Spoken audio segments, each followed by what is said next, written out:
सगळ्या अख्ख्या जिल्ह्यामध्ये आम्ही म्हणजे धरणे आंदोलन करून रस्ते रोको करू आणि पूर्ण चक्काजाम केल्याशिवाय राहणार नाही। अरे कोणचा उपोषणला बसला तुम्ही मीडियावाल्यांनी सांगा की आजपर्यंत 4 दिवसापेक्षा जास्त कुणाला उपोषणला बसू दिले आणि मसाजोगला वेगळा न्याय आम्हाला वेगळा न्याय असं कुठलं हे मला सांगा। ह्याच्यामुळे कलेक्टरची पण चूक आहे। सुमित्रा वहिनी आल्या होत्या, कलेक्टरचं प्रशासनाचं काम आहे एसपीचं आणि कलेक्टरचं इतक्या दिवस झाले ते ह्याला बसलेले आहेत।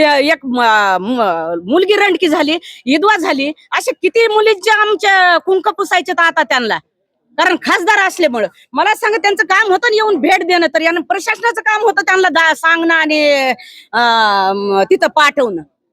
आणि 20 पेल्याच्या नंतर काय सांगतात की ताक पेले पीठ पेले ताक आणि पीठ पेत असतात का तिथं आयसीयू मध्ये किती दिवस दवाखान्यामध्ये इलाज चाळी एवढी 60-70 वर्षाची तिला दवाखान्यात ऍडमिट करायचं। त्या दिवशी ह्याला नेऊन आम्ही बळच ऍडमिट केलं।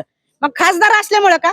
अरे कशाला तुम्ही खासदार आमदार तुम्ही लोकप्रतिनिधी म्हणून वावरतात ना आणि तुम्हाला लोकांनी मतदान केलं ना 18 पगड जातीने आणि तुम्ही जर असा ओबीसीवर जर अन्याय करीत असताल सगळ्या त्याच्या मग प्रत्येक जात आली ओबीसी म्हणजे एकच जात नाही आम्ही असं धरणं नाही एक जात आहे म्हणून आणि आमच्या कुठल्याही जातीशी दुश्मन नाही कुठल्याही जातीचा आमचा काही संबंध नाही पण फक्त हे खासदार आमदारामुळे हे बीड जिल्ह्याचं नाव बदनाम व्हायलंय आणि बीड जिल्ह्याला गालबोट लागण्याचं खून होण्याचं ह्याला फक्त हे खासदार आमदार जबाबदार आहेत आणि पोलीस प्रशासन जबाबदार आहे। काय झालं एसपी साहेब 3 दिवसांनी आले, एसपी साहेब रजेवर होते आणि लगेच त्यांनी येऊन सांगितलं की नाही म्हणजे त्याचं नावच नाही काहीच नाही दिसून आलं नाही। अरे तू 3 दिवस रजेवर आहेस आणि तुला आल्याच कसं तू काय कोर्ट आहेस का न्यायालय आहेस का तू आधीच निकाल देऊन टाकतोस।